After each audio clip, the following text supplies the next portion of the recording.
Hi, welcome to science system. मैं हूं नीरज कुमार। दोस्तों, पिछले वीडियो में मैंने जो पढ़ाया था उसको मैं आज रिवाइज कराऊंगा थोड़ा सा, और उसके बाद फिर उसी को रेगुलेट करके फिर मैं आगे आपको पढ़ाऊंगा। ठीक है दोस्तों, हर एक वीडियो के अंत में मैं आपको ऑब्जेक्टिव देता हूं, तो आप लोग इसीलिए वीडियो के अंत तक जरूर देखिए। और जो दिक्कत हो उसको आप कमेंट बॉक्स में डाल दीजिएगा, या फिर जो मोबाइल नंबर मैं दे रहा हूँ नोट कर लीजिए, उसको आप जो है सो आप उस पर आप व्हाट्सएप कर लीजिएगा या फिर फोन कर लीजिएगा, दोनों आपका काम हो जाएगा। ठीक है, तो देख लीजिए कि अब आपको पिछले वीडियो में मैंने आप लोग को क्या क्या पढ़ाया था। क्लियर? और ध्यान से देखिएगा, आज मैं आप लोग को 3 या 4 आपको जो इंपॉर्टेंट टॉपिक पढ़ाऊंगा वो आपके बोर्ड एग्जाम के बहुत ही वीवीआई होगा, मतलब समझ रहे हैं कि वेरी वेरी इंपॉर्टेंट होगा आपको। ठीक है, तो उसको आप ध्यान से जरूर देखिएगा, कंसेप्चुअल पॉइंट होगा, और अगर दिक्कत होगा तो कमेंट बॉक्स में या आप जरूर भेज दीजिएगा आपको। ठीक है, चलिए शुरू करें वीडियो। दोस्तों, पिछले वीडियो मैंने आपको पढ़ाया था कि सॉल्युबिलिटी पर इफेक्ट, मतलब इफेक्ट जो है मतलब सॉल्युबिलिटी जब हम लोग कोई सब्सटेंस में घुलाते हैं, क्लियर है, तो उसके सॉल्युबिलिटी पर क्या क्या इफेक्ट पड़ता है। ठीक है, एक क्या था, उसके नेचर पे डिपेंड करता है। क्लियर? दूसरा क्या था आपको, दूसरा होता है टेम्परेचर, और तीसरा होता है प्रेशर। क्लियर है? देखिए, तो इफेक्ट ऑफ सॉल्युबिलिटी थोड़ा सा देख लीजिए।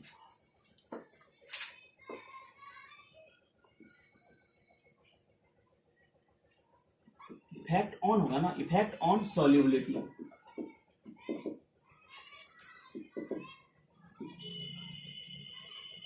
ठीक है, तो इसको आप लोग पहला इफेक्ट होता है आपको nature of solute and solvent, मतलब हिंदी में क्या होगा, विलय और विलायक का क्या होगा, नेचर, प्रकृति आप कह सकते हैं। तो आपको मैंने बताया था कि आपको सिर्फ और सिर्फ 2 ही नेचर होता है। एक क्या होगा, एक होता है आपको कि जो पोलर होगा वो, मतलब आप पोलर कहने का मतलब जो इनऑर्गेनिक सब्सटेंस होता है, और दूसरा क्या होगा, दूसरा होता है जो आपको नॉन पोलर होगा, मतलब क्या, जो आपको ऑर्गेनिक होगा। क्लियर है? तो मेनली आपको सब्सटेंस का 2 ही नेचर होता है, एक होता है पोलर, दूसरा नॉन पोलर। तो आपको मैंने बताया था कि लाइक डिजॉल्व लाइक, तो क्या होगा, तो जो आपको पोलर सब्सटेंस होता है वो पोलर में ही घुलेगा, और नॉन पोलर में ही घुलेगा। क्लियर? एग्जाम्पल भी मैंने बताया था, और एग्जाम्पल जो बताया था मैंने उसको आप लोग डिस्क्रिप्शन बॉक्स में आप लोग भेज दीजिएगा। ठीक है, ताकि हम देखेंगे कि आप लोग को कितना याद है। क्लियर है? चलिए, तो एक ये आपको, और दूसरा है आपको जो मैं आज आप लोग को बतलाऊंगा, वो है आपको इफेक्ट ऑफ टेम्परेचर, और तीसरा होता है आपको इफेक्ट ऑफ प्रेशर। पहले आप इफेक्ट ऑफ प्रेशर समझ लीजिए, क्योंकि ये जो होता है ना, इसका इफेक्ट पड़ता ही नहीं। कैसे नहीं पड़ता है सॉल्युबिलिटी पर, तो वो आप ऐसे समझिए। लेकिन ये हम लोग किसके बारे में बात कर रहे हैं वो समझ लीजिए, ये हम लोग सॉलिड और प्लस लिक्विड का हम लोग बात कर रहे हैं। ठीक है, लिक्विड या फिर लिक्विड या फिर लिक्विड गैस के बारे में हम लोग नहीं बात कर रहे हैं यहाँ पर। ठीक है, तो ये क्या है, आपको इसको समझ लीजिए बढ़िया से कि सॉलिड और लिक्विड जो होता है वो हाईली इनकम्प्रेसिबल, मतलब क्या, वो आपको मतलब संकुचित नहीं हो सकता है। तो संकुचित जब नहीं होगा, तो अगर आप प्रेशर कितना भी बढ़ाइएगा तो आपको जो पार्टिकल होता है, कंपोनेंट, वो तो आपको क्लोज जाएगा नहीं, तो वो आपको घुलेगा भी नहीं। क्योंकि अभी जो इस समय सॉलिड और लिक्विड में क्या होता है कि उसका इंटरमोलिकुलर डिस्टेंस पहले से ऑलरेडी कम होता है, तो जगह रहेगा तब ना आप उसमें आप एक्स्ट्रा बाहर से आप डिजोल्व करेंगे। क्लियर है? तो ये आपको इनकम्प्रेसिबल होता है, इसलिए इसमें हम लोग कोई भी हम लोग मतलब प्रेशर का इफेक्ट डाल करके हम लोग उसको, उसके सॉल्युबिलिटी को हम लोग घटा बढ़ा नहीं सकते। जो घुल गया वही रहेगा, मतलब आप पानी में जितना चीनी घुलाए हैं उतना ही रहेगा आपको। उसके बाद जो है सो आप सोचिएगा कि और हम प्रेशर डाल के घुला देंगे, वो नहीं होगा आपको, फिर गैस में होगा। ठीक है, चलिए उसको तो पढ़ना ही है, तो इसको देखिए। अब पढ़ना आपको मेनली इफेक्ट ऑफ टेम्परेचर, और यही आपको वीवीआई है आपको। ठीक है, ये याद रखिए, ये आपको एग्जाम में पूछता है। और इफेक्ट ऑफ टेम्परेचर को हम लोग दूसरे नाम से भी जानते हैं। ठीक है, वो आपको होता है ली चैटेलियर्स प्रिंसिपल, हिंदी में ला सातेली भी पढ़ा जाता है उसको। ठीक है, तो वो आपको ली चैटेलियर्स प्रिंसिपल या फिर आप इफेक्ट ऑफ टेम्परेचर जो होता है सॉल्युबिलिटी का, उसके बारे में देखना है आपको। ठीक है, तो देखिए कि वो आपको क्या होगा। तो चलिए हेडिंग दीजिए और नोट कीजिए और ध्यान से सुनिए आप लोग। Effect of temperature. ठीक है, और इसको आप क्या कह सकते हैं, ली चैटेलियर्स प्रिंसिपल।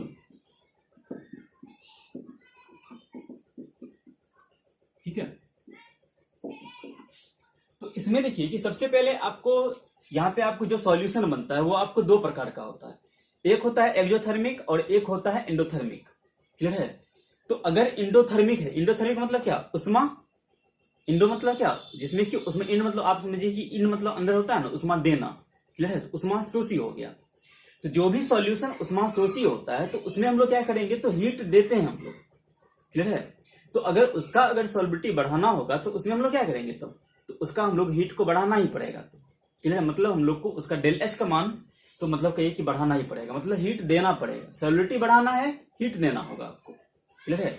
तो अगर आपको सॉल्यूशन अगर ये इंडोथर्मिक होगा तो डेल एच का मान क्या होगा, वो आपको ऑलवेज ये 0 से आपको ज्यादा होगा और तब आपको सॉल्बिलिटी बढ़ेगा आपको।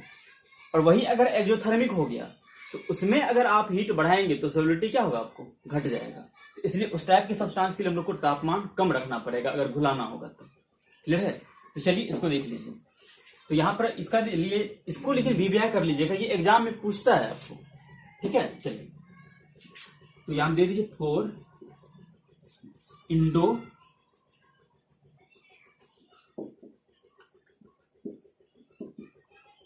ठीक है इंडोथर्मिक रिएक्शन। तो इसमें आप नीचे में दे दीजिए solubility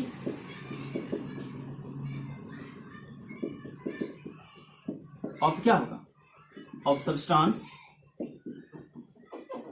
increases.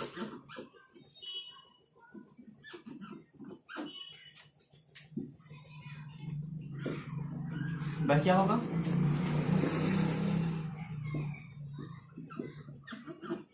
by increasing the temperature। Hindi में क्या होगा, मतलब तापमान के बढ़ाने से क्या होगा, सब्सटेंस का या पदार्थ का सॉल्युबिलिटी या फिर विलेयता क्या होगा, बढ़ता है। फिर सुनिए, तापमान के बढ़ाने से सब्सटेंस या पदार्थ की विलेयता बढ़ता है। क्लियर है? तो यहाँ पे क्या होगा, यहीं पे आप पहले दे दीजिए यहाँ पे कि इफ डेल एच का मान क्या होगा यहाँ पर ग्रेटर देन 0। तापमान का जैसे आप अगर डेल एच का मान ये अगर इंथैल्पी अगर ज्यादा हो रहा है 0 से तो उस समय क्या होगा, आपको सब्सटेंस का सॉल्युबिलिटी क्या होगा, बढ़ेगा। क्लियर हो गया ये? और दूसरा कंडीशन इसी का क्या है कि 4 किसके लिए, 4 देख लीजिए यहाँ पर ये इंडो हुआ एक्सोथर्मिक रिएक्शन। क्लियर है? इसके लिए अगर देखिए कंडीशन अगर सेम रखते हैं, मतलब डेल एच का मान अगर 0 से ज्यादा मतलब ग्रेटर देन क्या होगा 0। फिर देखिए 4 exothermic reaction if del H क्या होगा ग्रेटर देन अगर 0 होगा तो इस स्थिति में अगर आप यहाँ पे चूंकि जैसे आप मान लीजिए रिएक्शन करवाते हैं या फिर यहाँ रिएक्शन तो हो नहीं रहा है, घुला रहे हैं हम लोग, जैसे ही आप घुलाइएगा तो हीट क्या होगा, आपको बाहर जाएगा। तो आपने जो हीट दिया वो तो आपको घुलने में तो काम आया नहीं, तो घुलने में काम नहीं तो हीट बाहर निकल गया। तो इस समय तब क्या होगा, सॉल्युबिलिटी आपको घट जाएगा। मतलब जब आप हीट दीजिएगा तो सॉल्युबिलिटी क्या होगा, आपको घट जाएगा। तो इसके लिए हम लोग क्या करना पड़ेगा, तो तापमान अगर हम लोग कम कर देते हैं, ध्यान सुनिए, अगर तापमान कम कर देंगे तो हीट तो कम निकलेगा, हीट कम निकलेगा तो क्या होगा, तब आसानी से तब आपको सब्सटेंस घुल जाएगा। इसलिए आपको एक्सोथर्मिक रिएक्शन के लिए क्या होगा, सॉल्युबिलिटी बढ़ाने के लिए तापमान को कम रखना होगा। क्लियर है? यहां पर आप लिख सकते हैं इसमें क्या होगा, सॉल्युबिलिटी क्या होगा ऑफ सब्सटेंस क्या होगा, डिक्रीज करेगा बाय इंक्रीजिंग द क्या होगा, आपको टेम्परेचर। क्लियर है? इसलिए क्या करेंगे हम लोग, so increasing the solubility we have to क्या होगा, we have to decrease the temperature. कोई दिक्कत, देख लीजिए इसको, मतलब हिंदी में आप समझ लीजिए इसको कि अगर यहाँ पे आप देखिए कि अगर तापमान बढ़ाते हैं हम लोग, उसी की जैसे देखिए यहाँ पर कि अगर तापमान बढ़ाते हैं तो तापमान के बढ़ाने से क्या होगा, इसकी विलेयता क्या होगा, इसकी विलेयता घट जाएगी। ठीक है? सॉरी यहाँ पे आप सॉल्यूशन दे दीजिएगा क्योंकि सॉल्यूशन आप कर रहे हैं यहाँ पर।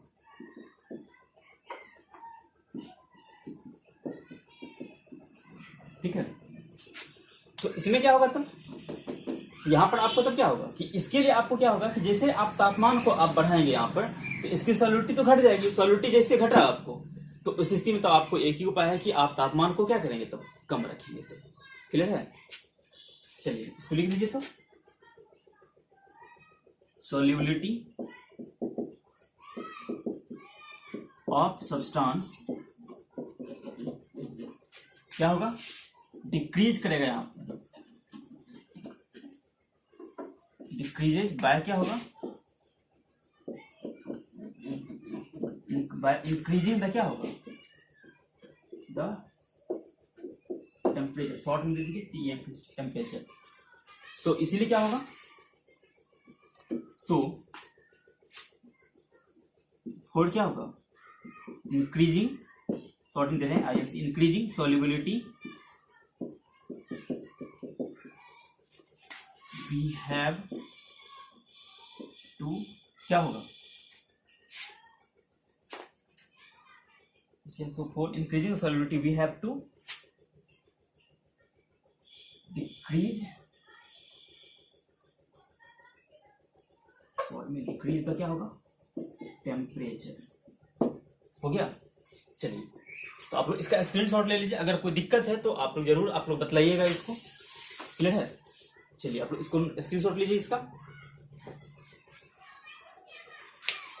दोस्तों अब है आपको पढ़ने के लिए solubility of gas in liquid. अभी इससे पहले आपने क्या पढ़ा, सॉल्युबिलिटी ऑफ किसका, सॉलिड इन किस में, लिक्विड। लेकिन अब आपको solubility of gas in liquid, या फिर आप ये भी कर सकते हैं solubility of liquid gas solution. कोई दिक्कत, देखिए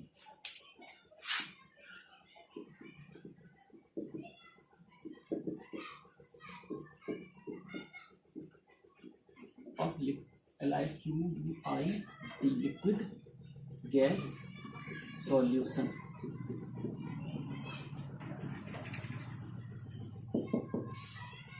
तो इस प्रकार के सॉल्यूशन के लिए देखिए क्या होगा, क्लियर है। देखिए तो इसके लिए जो है सो हेनरी ने जो है सो सबसे पहले बतलाया कि आपको क्या होगा इसका, ठीक है। मतलब लिक्विड गैस सॉल्यूशन की सॉल्युबिलिटी के बारे में सर्वप्रथम जो है सबसे पहले एट फर्स्ट जो आपको हेनरी ने आपको बताया, ठीक है।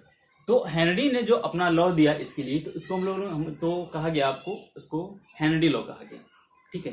तो देखिए ये क्या है आपको कि अगर मान लीजिए अगर हम लोग बात करते हैं इस पर, तो क्या होगा कि गैस का जो सॉल्युबिलिटी होता है, मतलब गैस की क्या होगा, विलेयता, क्लियर है, वो क्या होगा। तो गैस की विलेयता आपको किसका, उसके पार्ट्स, गैस का जो पार्शियल, जब आप गैस को घुलाते हैं, क्लियर है, तो उसका अपना पार्शियल प्रेशर होता है। वो डाल्टन के लॉ के अनुसार से कि उसका सुन लीजिए लॉ, डाल्टन का लॉ, कि अगर गैसियस सॉल्यूशन ले रहे हैं, क्लियर है, तो उसमें जो टोटल जो उसका गैस का जो आपको प्रेशर होगा वो क्या होगा, वो उसके पार्शियल प्रेशर के सम के बराबर होता है, क्लियर है। तो सेम उसी तरह का यहाँ उसका सेम वही आपको यहाँ पर भी लागू हो रहा है, ठीक है। तो यहाँ पर आपको उसका जो पार्शियल प्रेशर कहने का मतलब क्या, पार्टिकुलर एक गैस का जो अपना जो प्रेशर आपको लगा रहा होगा वही क्या होगा, पार्शियल प्रेशर, क्लियर है। तो गैस के पार्शियल प्रेशर का क्या होगा, उसका सीधा समानुपाती होगा। चलिए एक तो ये पॉइंट हुआ। दूसरा पॉइंट क्या है कि अब वो पार्शियल प्रेशर निर्भर किस पर करेगा, मान लीजिए दो गैस को आपने घुला दिया हो, तब क्या होगा, तो एक का तो ज्यादा हो सकता है, एक का कम भी हो सकता है, तो किसका कम होगा किसका ज्यादा होगा, तो वो उसके कंसंट्रेशन पर निर्भर करता है। और वो कंसंट्रेशन हम लोग मोल फ्रैक्शन के टर्म में लेंगे, क्लियर है। किसके टर्म में, मोल फ्रैक्शन, क्लियर है, मतलब मोल अंश या फिर मोल प्रभाज।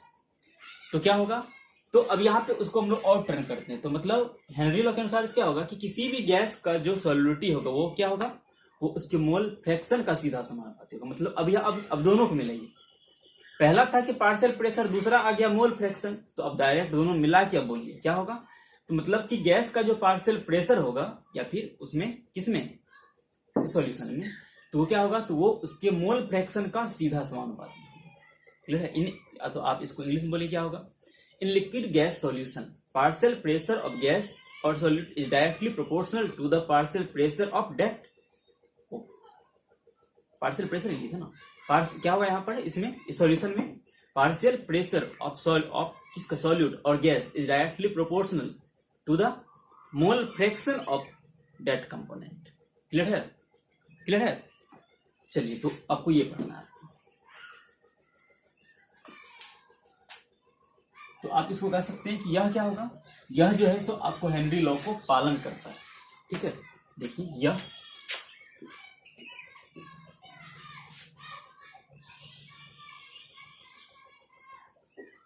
आप दे दीजिए यहाँ पर, इसे हेनरी लॉ के द्वारा एक्सप्लेन किया जाता है।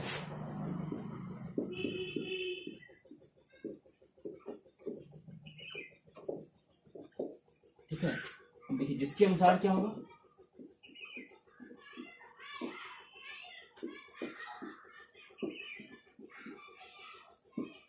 अब जिसके अनुसार क्या होगा इसको ध्यान से देखिए, उसके अनुसार से क्या था आपको कि कोई भी जो आपको यहाँ पे देखिए, इसका भाषा में कैसे लेंगे हम लोग, पहला भाषा में हिंदी में देख लीजिए, गैस का सॉलिडिटी उसके पार्शियल प्रेशर का सीधा समानुपाती होता है। क्लियर है? यहाँ पे आप लिख सकते हैं कि सॉलिडिटी ऑफ गैस क्या होगा, वो डायरेक्टली प्रोपोर्शनल किसका होगा, पार्शियल प्रेशर, और फिर पार्शियल प्रेशर किसका होगा, मोल फ्रैक्शन का। ठीक है, चलिए यहाँ पे लिख लीजिए, लिखिए तब, गैस का सॉल्युबिलिटी उसके क्या होगा, पार्शियल प्रेशर का सीधा जो है समानुपाती होता है।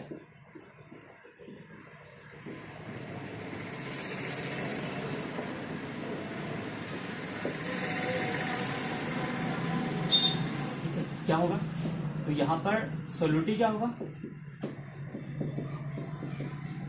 वो डायरेक्टली प्रोपोर्शनल किसका हो गया, पार्शियल प्रेशर। ठीक है, आप पी लिख सकते हैं।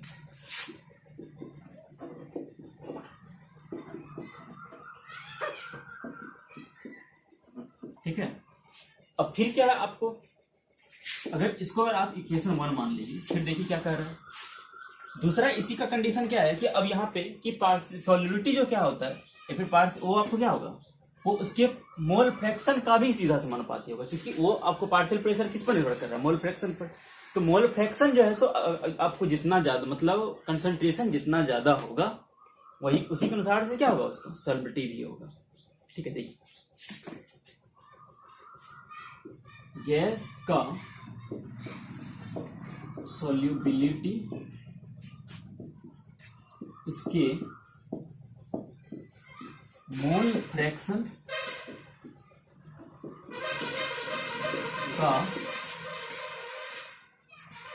सीधा समानुपाती होता है।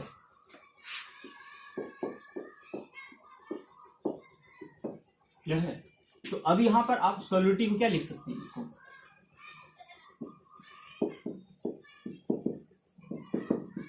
ये डायरेक्टली प्रोपोर्शनल किसका होगा, आपको मोल फ्रैक्शन एक्स का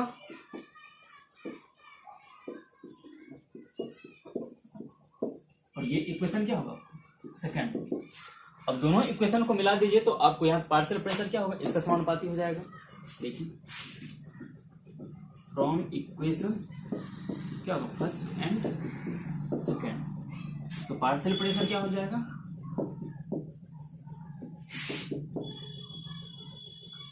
पार्शियल प्रेशर वो डायरेक्टली प्रोपोर्शनल किसका होगा, मोल फ्रैक्शन का।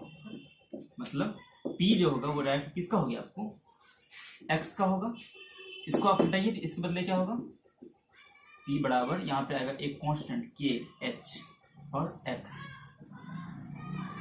KH क्या होगा, वेयर KH क्या होगा, हेनरी लॉ कांस्टेंट। क्लियर है? वेयर डिज वेयर KH क्या होगा, इज हेनरी लॉ कांस्टेंट। ठीक है, हो गया ये। अब देखिए यहीं पे कि इसके बाद देखिए कि अगर मान लीजिए कि अगर PA के अगर हम कंपोनेंट अगर A होगा तो उसके लिए PA बराबर KH इंटू एक्स ए होगा। अगर B के लिए लेंगे तो क्या होगा, PB बराबर KH इंटू एक्स बी होगा। चाहे तो आप इसको यहां पर लिख सकते हैं, इसको यहां पर देखिए, और किसके लिए A क्या होगा, PA बराबर क्या होगा या दे दीजिए फॉर कंपोनेंट करके, कंपोनेंट ए क्या हुआ यहाँ पर, पी ए बराबर के एच इंटू क्या होगा एक्स ए, ठीक है, और बी फॉर क्या होगा कंपोनेंट बी, इसके लिए क्या होगा पी बी बराबर के एच इंटू क्या होगा एक्स डी, क्लियर है। लेकिन के एच का मान देखिए हर एक बार अगर लीजिएगा तो के एच बराबर कितना होगा, वो तो फिक्स ही आपको, के एच तो के एच ही है यहाँ पर, पी ए बटे क्या होगा एक्स ए, यहाँ पर भी क्या होगा के एच बराबर पी ए बटे एक्स ए। क्योंकि ये क्या है, ये तो कांस्टेंट है, इसलिए इसका वैल्यू क्या होगा, किसी कंपोनेंट के लिए जो होगा वो फिक्स के लिए वो हमेशा वही रहेगा। एक कंपोनेंट का एक ही कांस्टेंट रहेगा, याद रखिए। अगर कंपोनेंट बदल गया तो वो उसकी जो है सो पार्शियल प्रेशर और मोल फ्रैक्शन के रेशियो के बराबर होगा। क्लियर है, क्लियर है। इसको इसका आप लोग स्क्रीनशॉट लीजिए। क्लियर है ये। देखिए यहां तक ये तो आप एक बार इसको फिर समझ लीजिए, अगर आप लोग को हो सकता है अगर परेशानी हो तो।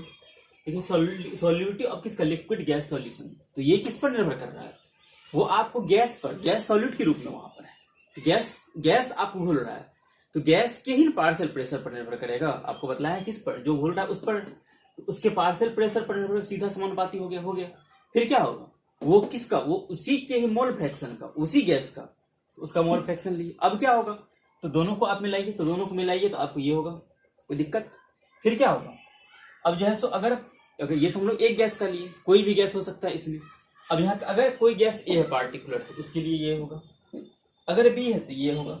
और यहाँ पे के एच का मान उस कंपोनेंट के लिए क्या होगा, उसके पार्शियल प्रेशर और मोल फ्रैक्शन के रेशियो के बराबर हो जाएगा। इसका रेशियो ये इतना होगा, इसका रेशियो ये होगा। क्लियर है, कोई दिक्कत। चलिए स्क्रीनशॉट ले लीजिए दोस्तों। इसके बाद है आपको हेनरी लॉ का एप्लीकेशन पढ़ने के लिए, ठीक है, कि हेनरी लॉ का क्या एप्लीकेशन। तो उसका जो है सो मुख्य रूप से अगर देखा जाए तो उसका 4 आपको एप्लीकेशन आता है, ठीक है। तो देखिए क्या क्या एप्लीकेशन सब है, तो उसको आप लोग जरूर ध्यान से देखिए, ठीक है, ताकि आप लोग को कोई भी प्रॉब्लम नहीं आए। देखिए पहला आप देख लीजिए यहाँ पर हेनरी लॉ का एप्लीकेशन। देखिए पहला क्या है, पहला है आपको कि आप जो है सो क्या कहते हैं, जैसे कि आजकल उसी का चीज का समय आ रहा है, जैसे कोल्ड ड्रिंक्स हम लोग पीते हैं। कोल्ड ड्रिंक्स में क्या होता है, जनरली जो हम लोग घर में शरबत बनाते हैं वैसा ही होता है, लेकिन उसमें थोड़ा सा एक एक्स्ट्रा चीज आता है। वो आपको क्या आता है, वो आता है आपको कार्बन डाइऑक्साइड गैस, ठीक है। वो क्या करता है, तो वो आपको उसको ये क्या कहते हैं, मतलब जस्ट सपोज कि वो कूलेंट के रूप में काम करता है, ठीक है। तो उसको क्या करते हैं, हाईली प्रेशर के साथ उसमें हम लोग घुला देते हैं। तो वो क्या करता है, तो हीट का बेस्ट एब्जॉर्बर है, तो वो हीट को आपको एब्जॉर्ब करता है, ठीक है। वही जब हम लोग पीते हैं तो वो क्या करता है, हम लोग बॉडी में जा करके हीट को एब्जॉर्ब करता है, हम लोग को ठंडा महसूस होता है। खैर चलिए, तो हेनरी लॉ का वहां पे एप्लीकेशन कैसे, तो हम लोग हाईली प्रेशर डाल करके हम लोग क्या करते हैं, बहुत सारे गैस को घुलाते हैं। तो अब देखिए कि सॉल्युबिलिटी गैस का बढ़ाया ना हम लोग, प्रेशर डाल करके गैस पर प्रेशर डाल रहे तो घुल गया ना आपको। तो एक क्या होगा, पहला एप्लीकेशन क्या होगा, तो फॉर्मेशन ऑफ क्या होगा, formation of cold drinks. Clear है, क्लियर है। पहला ये होगा जिसमें क्या होगा, जिसमें कार्बन डाइऑक्साइड को अत्यधिक प्रेशर पर, हाईली प्रेशर पर सॉलिड को या फिर कार्बन डाइऑक्साइड को घुलाया जाता है। एक एप्लीकेशन हुआ, ठीक है। देखिए applications of Henry law, clear है। तो इसका पहला क्या होगा,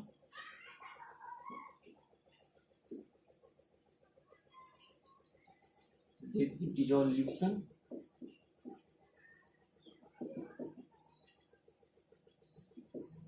ऑफ क्या होगा, CO2।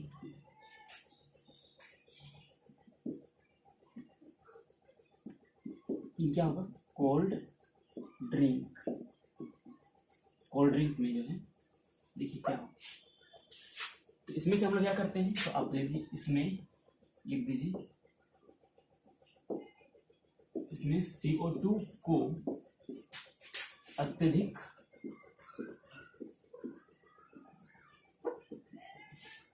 क्या होगा,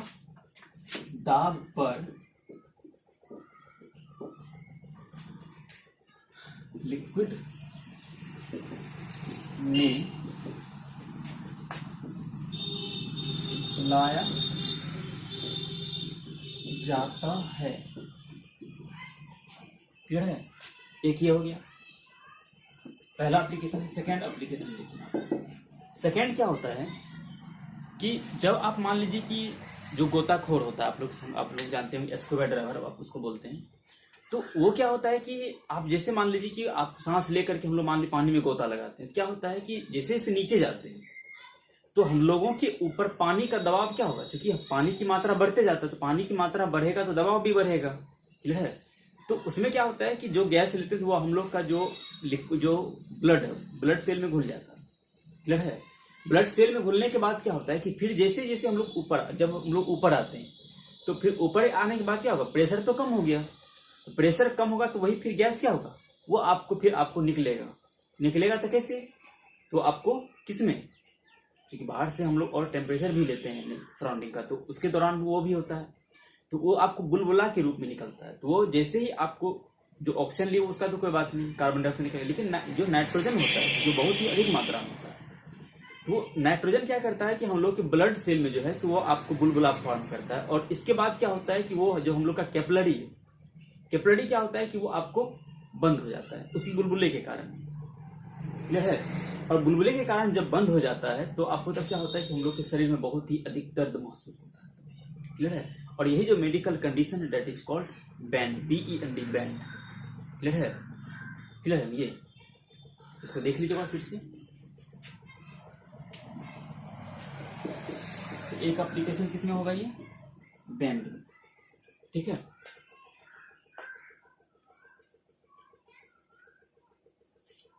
तो इसको देख लीजिए एक बार, फिर आप लोग को पहले लिख देता हूं फिर एक्सप्लेन कर दूंगा। जब क्या होगा, जब कोई गोताखोर, इसको हम लोग क्या बोलते हैं, स्क्यूबा डाइवर, पानी में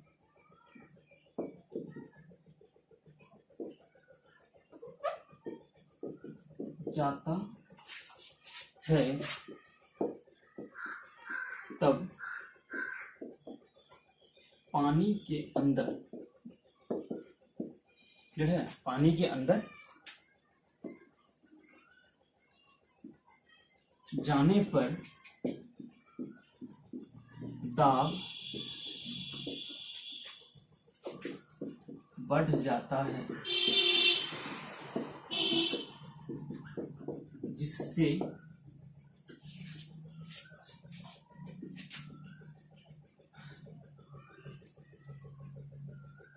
गैस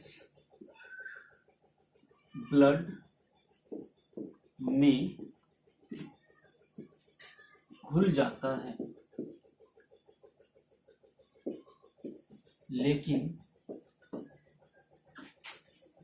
जब बाहर आता है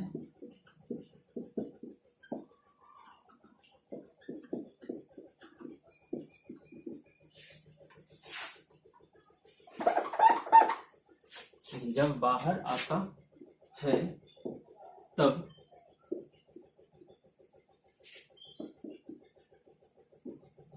कम होने के कारण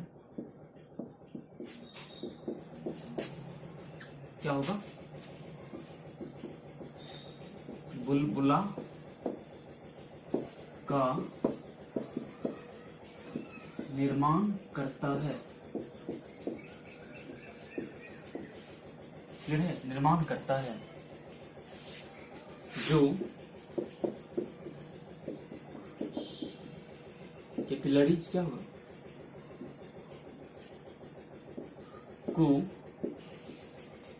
कैपिलरीज को क्या करता है,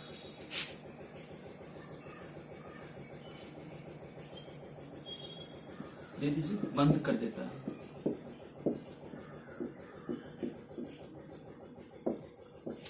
है इसी कंडीशन को हम लोग क्या बोलेंगे, इसी कंडीशन को या इसी आप यहाँ दे दीजिए, इसी मेडिकल कंडीशन दे दीजिए यहाँ पर, इसी मेडिकल कंडीशन को बैंड करते हैं। क्लियर है? इसी मेडिकल कंडीशन को बैंड करते हैं। क्लियर है? कोई दिक्कत है? तो इस बैंड से हम लोग जो है सो फिर निजात पाने के लिए हम लोग क्या करेंगे फिर? ठीक है, तो उसके लिए जो है सो आप लोग पहले इसको देखिए, पहले इसको लिखिए। हो गया दोस्तों? अब इसके देखिए यहाँ पे कि बैंड से हम लोग निजात पाने के लिए हम लोग क्या करते हैं, तो उसमें हम लोग क्या करते हैं, तो जो हम लोग जो है सो मतलब क्या करते हैं, सिलेंडर लेके तब हम लोग जाते हैं। क्लियर है? देखिए, और उस सिलेंडर में क्या होता है कि गैस का कंपोजिशन हम लोग जो जिस इस तरह से लेते हैं ताकि वो बैंड हम लोग को उत्पन्न नहीं हो। देखिए, दे दीजिए, इस मेडिकल या दे दीजिए बैंड से बचने के लिए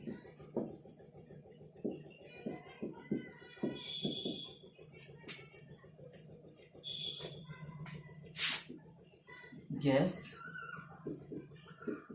सिलेंडर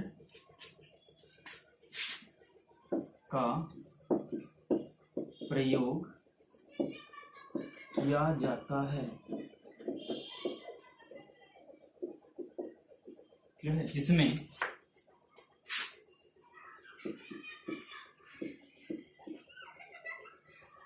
गैस का कंपोजिशन निम्न प्रकार होता है।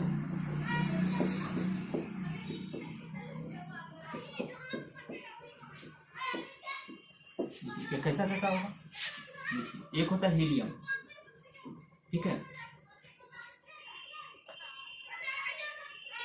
11.7%। फिर देखिए दूसरा होता है, एक होता है आपको, फिर आपको नाइट्रोजन, ये होता है 56.2। ठीक है, और तीसरा होता है O2, फिर ये होगा आपको 32.1%। ठीक है, इतना प्रतिशत का हम लोग प्रयोग करते हैं। क्लियर है? तो इसको आप लोग नोट कर लीजिए। ठीक है, तो इसको अब इसके बाद देखिए अगला आगे बतलाते हैं आप लोग, स्क्रीनशॉट ले लीजिए। अगला है आपको एनॉक्सिया। ठीक है, देखिए एनॉक्सिया जो है, एनॉक्सिया जो होता है ये क्या होता है कि जब कोई मान लीजिए पर्वतारोही होता है, ठीक है, मतलब जो आपको पहाड़ पर जो चढ़ने वाला क्लाइंबर होता है उसका देखिए वो क्या करता है, तो अगर मान लीजिए अगर बिना सिलेंडर का अगर हम लोग चढ़ जाते हैं, तो अब एक चीज देखिए यहाँ पे आप लोग जो एक महत्वपूर्ण बात है वो देखिए क्या होता है कि जब आप नीचे से ऊपर जाते हैं तो प्रेशर आपको क्या होता है कि घटते ही जाता है, घटते जाता है, तो वहां पे क्या होता है, हवा कम होगा।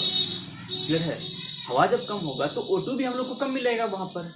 ठीक है, तो इससे क्या होता है कि जैसे जैसे आप ऊपर जाइए, मतलब पहाड़ जैसे हिमालय चढ़िएगा, तो वहां पे क्या होता है, गैस वहां पे कम होने के कारण क्या होता है कि हम लोग का जो है सो बीपी, ये क्या कहते हैं, मतलब ब्लड, जो वो ब्लड या फिर वेन जो होता है वो भी आपको फट सकता है वहां पर। क्लियर है? क्लियर है ना? जैसे जैसे नीचे से हम लोग ऊपर जाते हैं, तो ऊपर जाने के बाद क्या होता है कि वहां पर O2 की मात्रा कम हो जाती है, जिससे हम लोग का क्या होता है कि दम फूलने लगता है वहां पर। क्लियर? दम फूलने लगेगा, सर चकराएगा, या फिर ब्लड का वोमिटिंग भी आपको हो सकता है वहां पर। ठीक है, या फिर जो नस होता है, अब ये ब्रेन हेमरेज जो होता है वो भी कंडीशन हो सकता है वहां पर। तो इस तरह का जो कंडीशन आ रहा है उसी को हम लोग क्या बोलते हैं, एनॉक्सिया बोलते हैं। क्लियर है? क्लियर है? तो उसी को आप लोग को एक्सप्लेन करें। देखिए इसको, जब कोई व्यक्ति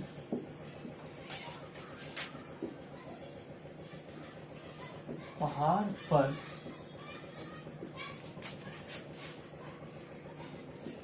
चढ़ता है तब ऊपर जाने पर, क्लियर है,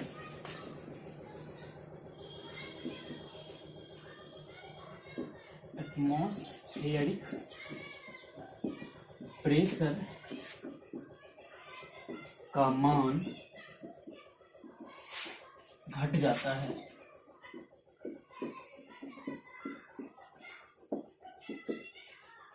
यह है इस प्रकार,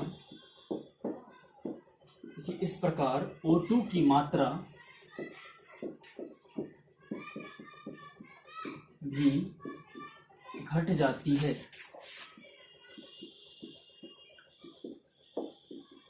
जिसके कारण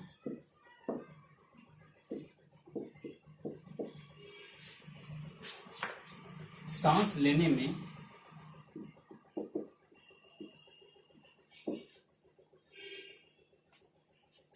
सांस ऐसी होता है ना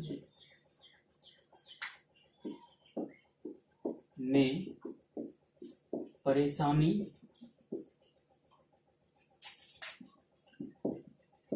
होने लगता है, ठीक है, जिससे सर में सर चकराना, ठीक है। और आप देख सकते हैं कि कम सोचना,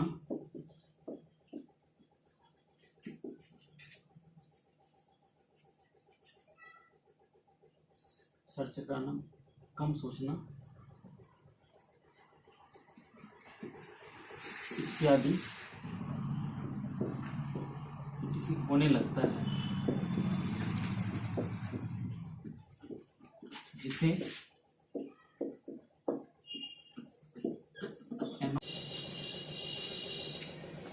क्लियर दोस्तों, इसका स्क्रीनशॉट ले लीजिए, ठीक है। और तब तक के लिए बाय तब आप लोग। अब ऑब्जेक्टिव आप लोग देखिए, इससे पहला ऑब्जेक्टिव है उष्मा छिपी अभिक्रिया के लिए ताप बढ़ाने पर विलेय ताप क्या प्रभाव पड़ता है, क्लियर है। तो आपको बतलाया था कि अगर उसमें अगर इसमें तो हीट निकलेगा, हीट निकलने से क्या होगा, आपको सॉल्यूशन की विलेयता घट जाएगी, क्लियर है। इसलिए आपको विलेयता क्या होगा, घटेगा। तो इसलिए ऑप्शन नंबर कौन सा होगा, ए होगा। अगला क्वेश्चन देखिए, हेनरी लॉ किस प्रकार के विलयन पर लागू होता है, क्लियर है। तो वो आपको बतलाया था कि पहला कि आपको लिक्विड गैस, क्लियर है। तो इसका ऑप्शन नंबर कौन सा होगा, आपको सी होगा, क्लियर है। तो अब अगला क्वेश्चन है कि उष्माशोषी अभिक्रिया के लिए ताप बढ़ाने पर विलेयता पर क्या प्रभाव पड़ता है। तो अब यहाँ पर सोचने वाली बात है कि यहाँ पे उष्माशोषी है, मतलब जैसे ही आप हीट दीजिएगा तो हीट देने से क्या होगा, इसका हीट जैसे दीजिएगा तो इसका क्या होगा, ताप बढ़ेगा,